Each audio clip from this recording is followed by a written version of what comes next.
Natalie Holzer minta doa, siap menikah lagi dengan mantan kekasih. Dikabarkan Natalie Holzer kembali dekat dengan Faris yang merupakan mantan kekasihnya semasa muda. Bahkan Natalie Holzer dikabarkan bakal menikah dalam waktu dekat. Terkait hal tersebut Natalie Holzer belum mau berkomentar banyak. Ia hanya menyerahkan soal jodoh kepada Tuhan.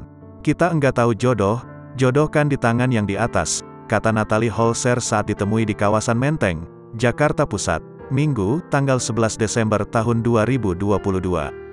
Kemudian, Natalie tidak menutupi bahwa keluarganya sudah cukup lama mengenal Faris. Begitupun dengan putra hasil pernikahannya dengan komedian Sule, Atzam Andriansyah Sutisna. Kita enggak tahu, menikah kapan, yang jelas dari keluarga memang sudah dekat dari dulu, ucap Natalie. Belum tahu, kita lihat nanti ya, lanjut Natalie Holzer. Mantan istri Sule ini pun berharap diberikan doa terbaik terkait hubungannya dengan Faris.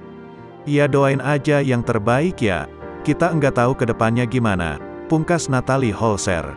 Natalie Holzer sudah memutuskan untuk membuka lembaran baru. Dan kini kabar bahagia datang darinya. Menariknya, pacar Natalie Holzer adalah mantan kekasihnya 10 tahun yang lalu. Saking dekatnya, pria itu bahkan sudah mengantongi restu dari keluarga Natalie Holzer.